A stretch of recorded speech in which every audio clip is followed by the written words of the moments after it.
Hello everyone, मेरो नाम अनुजा आचार्य हो अनि अहिले चाहिँ म साउथ अस्ट्रेलिया एडिलेडमा बस्दै आइरहेको छु विगत 3 इयर्सदेखि।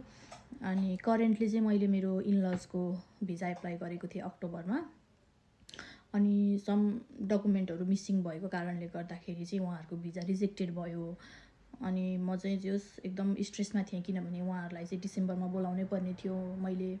अनि यस्तै ऱ्यान्डमली एक दिन मेरो एकजना काउसतीको साथीसँग कुरा भयो अनि उसले चाहिँ मैले उसलाई भने अनि उसले चाहिँ मलाई सजेस्ट गर्यो कि काउसतीमा एउटा राम्रो सद्भव कन्सल्टेन्सी छ, उहाँ चाहिँ सुमन सर हुनुहुन्छ, तैँले उहाँसँग कन्ट्याक्ट गर, उहाँ एकदम फ्रेन्डली हुनुहुन्छ, उहाँहरूले डकुमेन्टहरू यताउता पनि एकदम धेरै हेल्प गर्नुहुन्छ, तैँले उहाँसँग कन्ट्याक्ट गर भनेर उसले मलाई सजेस्ट गरी। अनि त्यसपछि कन्ट्याक्ट डिटेलहरू पनि दिए।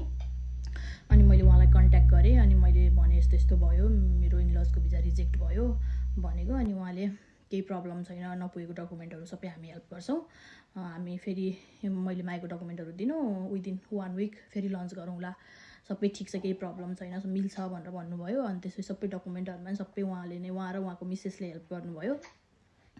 अनि लन्च गऱ्यौँ भिजा, विदिन 1 विकमै भिजा लन्च पनि भयो र भिजा ग्रान्टेड पनि भयो। आज 4-5 दिन जति भयो। Thank you so much Suman sir, उहाँको मिसेस अनि सद्भव कन्सल्टेन्सीलाई।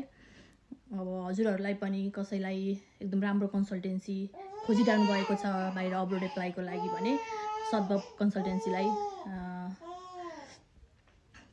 उहाँ जानु होला, सुमन सरले हेल्प गर्नुहुन्छ, यति भन्न चाहन्छु। Thank you.